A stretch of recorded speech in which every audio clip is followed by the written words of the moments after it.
The morning sun spilled over the rolling hills of Willow Creek County, casting long shadows across my modest 14-acre farm.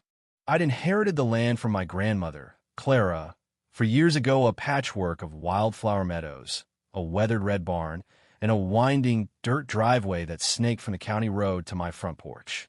It wasn't a grand estate, but every blade of grass, every gnarled apple tree, every chipped shingle on the farmhouse roof was mine, etched into my soul as deeply as the deed was filed in the county records.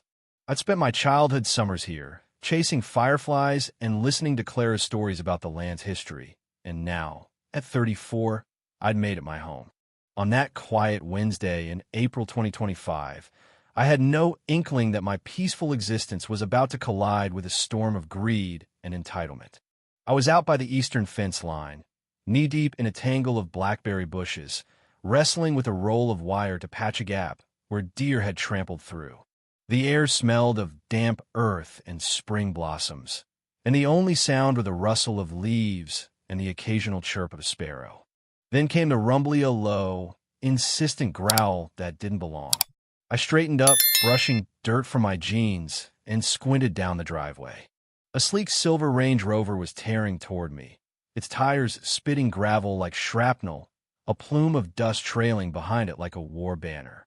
It was moving too fast for the narrow track, and as it barreled closer, I saw a woman at the wheel, her jaw set, her eyes hidden behind oversized sunglasses. Instinct kicked in. I dropped the wire cutters and waved my arms, stepping into the path to signal her to slow down. She didn't. If anything, the engine roared louder, and I had a split second to decide stand my ground or dive. I chose the latter, hurling myself into the ditch beside the drive as the SUV swerved, missing me by a hair's breadth. My shoulder hit the muddy bank hard, and I tasted dirt as I scrambled to my feet, heart hammering, adrenaline flooding my veins. The Range Rover screeched to a stop a dozen yards ahead, and the driver's door flew open. Out stepped a woman who looked like she'd wandered off the set of a reality TV show. She was tall and angular, with ash blonde hair pulled into a tight ponytail, dressed in a crisp white blazer, tailored khaki pants, and heels that sank into the gravel with every step. She yanked off her sunglasses, revealing eyes narrowed with irritation, and strode toward me like she owned the place. "You need to clear this junk off the road," she snapped, gesturing vaguely at my scattered tools. "This is a public access route, and I'm in a hurry." I blinked, still catching my breath, mud streaking my flannel shirt. "Ma'am, this is my driveway, my private property. You just about ran me over." She scoffed, crossing her arms. "Don't be dramatic. I didn't come anywhere near you. And this isn't your driveway, it's the access road to Crestwood Heights. My GPS says so, and I've got a meeting with a developer there in 15 minutes. Crestwood Heights was the shiny new gated community that had sprouted up on the far side of my land over the past 2 years, a sprawl of McMansions and manicured lawns that clashed with the wild beauty of Willow Creek. The developers have been sniffing around local properties like mine, offering cash to carve out easements or buy outright. I turned them down flat every time. "Your GPS is wrong," I said, keeping my voice steady despite the anger simmering beneath it. "Crestwood's entrance is off Pine Hollow Road, a mile west. This is my land, and there's no easement here." Her lips pursed, and she tilted her head as if I were a child spouting nonsense. "Look, I don't have time for this. Just move your stuff so I can get through." She waved a manicured hand at the fence wire and tools like they were trash littering her path. "I'm not moving anything," I said, planting my feet. "You need to turn around and leave. You're trespassing." That's when her demeanor shifted from annoyed to outright hostile. Her face flushed, and she jabbed a finger at me. "Do you have any idea who I am? My husband is Victor Grayson, chairman of the County Planning Commission. If there's a problem with this road, he'll fix it faster than you can blink." "There's no problem with the road," I shot back. "There's a problem with you being on my property without permission and nearly hitting me with your car. I'm asking you to leave. Now." She smirked, pulling out her phone with a flourish. "Fine. If you want to play it that way, I'll call the sheriff. Let's see how tough you are when they show up." I almost laughed at the absurdity. Go ahead. Tell them how you trespassed and try to turn me in a roadkill. With a theatrical huff, she dialed 911, her voice rising to a pitch of faux distress. Yes, hello? I need help immediately. There's a man here threatening me, blocking a public road. He jumped in front of my car, and now he won't let me pass. I feel unsafe, please hurry. She rattled off a vague description of my farm, then hung up, shooting me a triumphant look. They're on their way. We'll see who's right. You just lied to emergency services, I said, stunned by her gall. You know damn well what happened. She shrugged, inspecting her nails. It's your word against mine, and trust me, my word carries more weight around here. I pulled out my own phone, and her smugness faltered. What are you doing? Calling the property owner me to report a trespasser who nearly committed vehicular assault and then filed a false police report. I wasn't actually calling anyone, but the bluff hit its mark. Her eyes widened, and she opened her mouth to retort, but the distant crunch of tires on gravel cut her off. A sheriff's patrol car rolled up, lights flashing, and Deputy Ellie Carter stepped out. I knew Ellie from years back. She'd been a year ahead of me in school, a no-nonsense type who'd always had a knack for cutting through bullshit. Afternoon, Ellie said, her gaze flicking between us. Got a call about a disturbance. What's going on? The woman whose name I'd later learn was Vanessa. Grayson launched into her tale before I could speak. Officer, thank God you're here.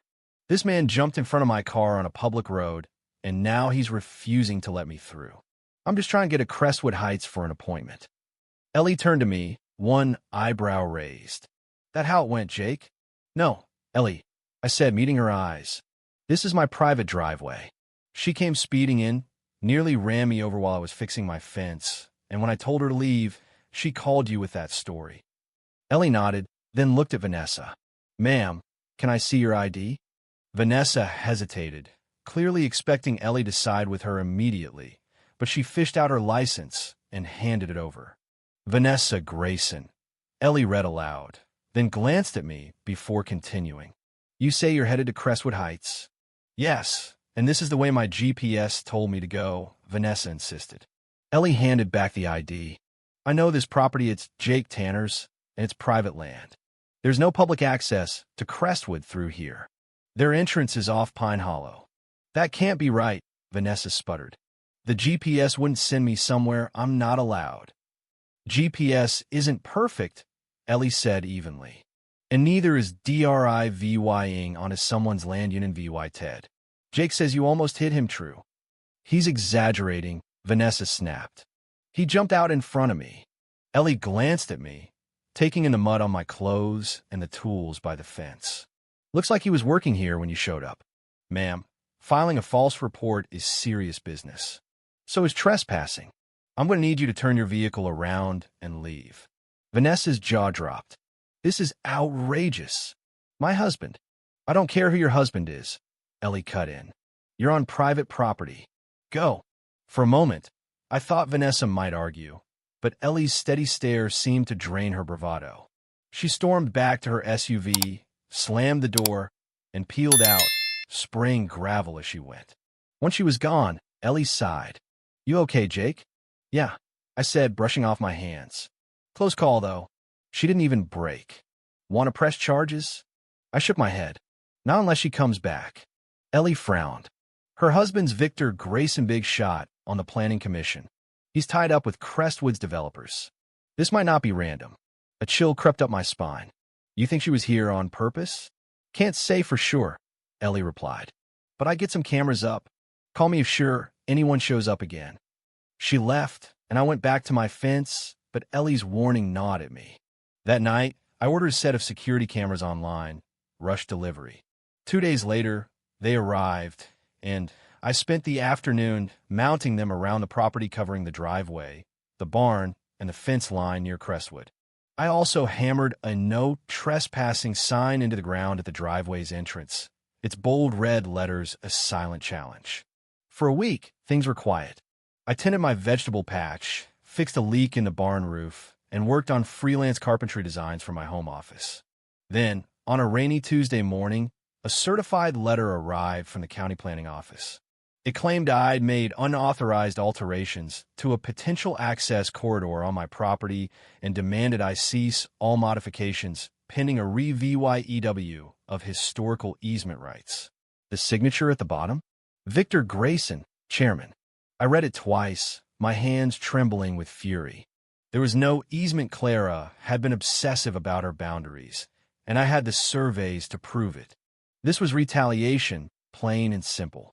I called my sister, Lila, a real estate lawyer in the next county. After I explained everything, she didn't mince words. This is harassment, Jake. They're flexing muscle because you stood up to Vanessa. Send me the letter in your property doxile. Draft a response. She did, and I mailed it off certified with copies of my deed and surveys. Lila also pushed me to keep documenting everything, photos of my fence repairs, camera footage, the works. They're not done with you, she warned. People like the Graysons don't back off easy. She was right. 9 days later, I woke to the rumble of heavy machinery. I bolted outside, still in my boots and pajama pants, to find a backhoe and a crew of workers in orange vests at the northern edge of my land, where it bordered Crestwood. They were spray painting lines that cut 10 feet into my property, and a burly foreman with a clipboard barked orders like he owned the place. What the hell is this? I demanded, storming over. Secondary access road for Crestwood. The foreman grunted, barely looking up. County approved. I didn't approve it, I said. This is my land. Trespassing. He sighed, exasperated. Take it up with the planning commission. We got permits. I don't care what you've got. Stop now, or I'm calling the sheriff. He shrugged. We start in 20 minutes unless you've got a court order. I dialed Ellie, my hands shaking. Ellie, it's Jake. There's a crew about to tear up my property for a Crestwood Road. Get here fast. On it, she said. Don't confront them, just record everything. I did, snapping photos and VY-DAO as the crew prepped their machines. Ellie arrived in 15 minutes with another deputy, her face grim as she re-VY-EU'd the foreman's permits. These don't match the county survey, she said after a tense exchange. You're over the line onto Jake's land.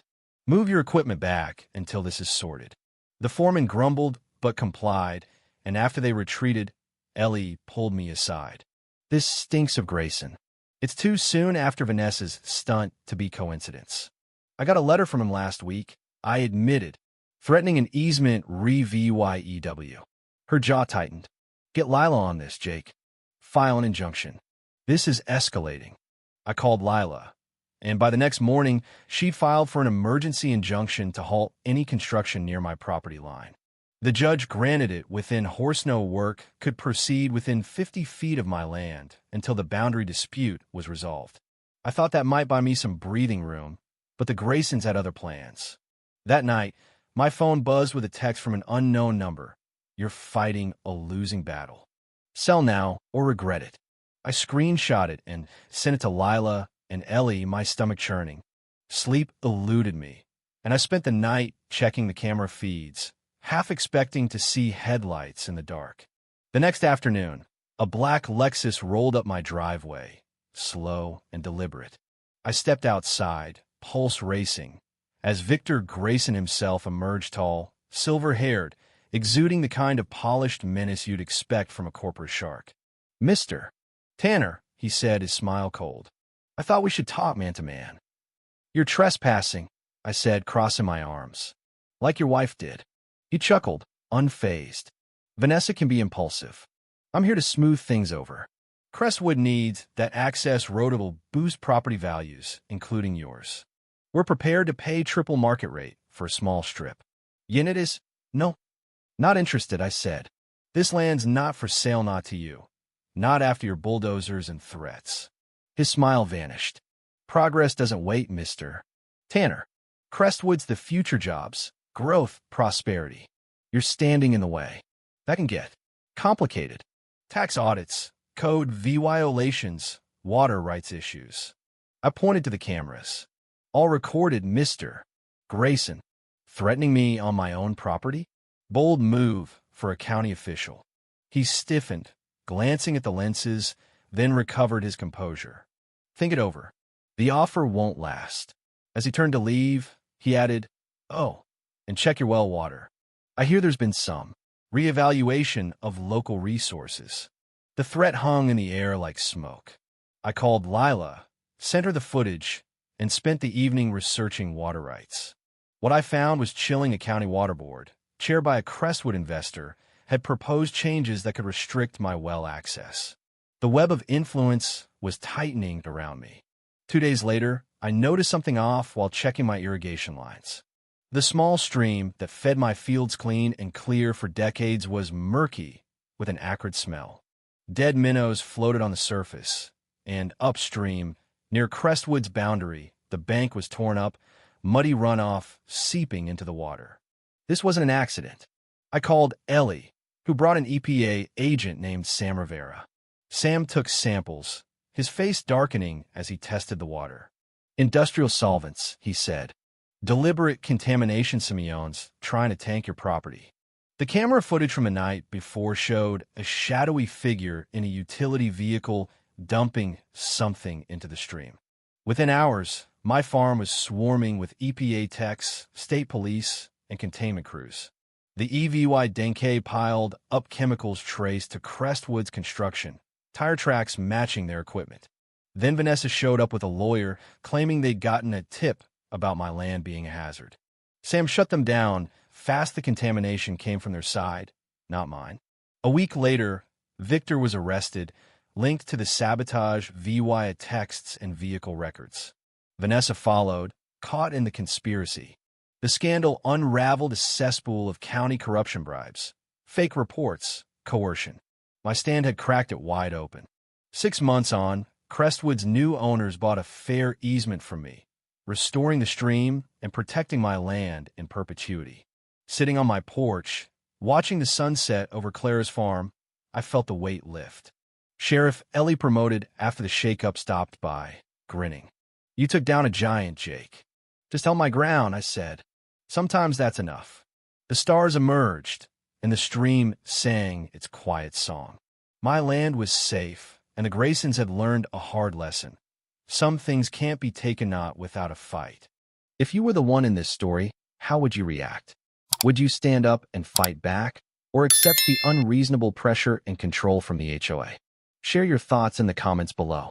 And don't forget to subscribe, like, and share this video with more people. Your small action gives us the motivation to keep bringing you more intense and engaging stories.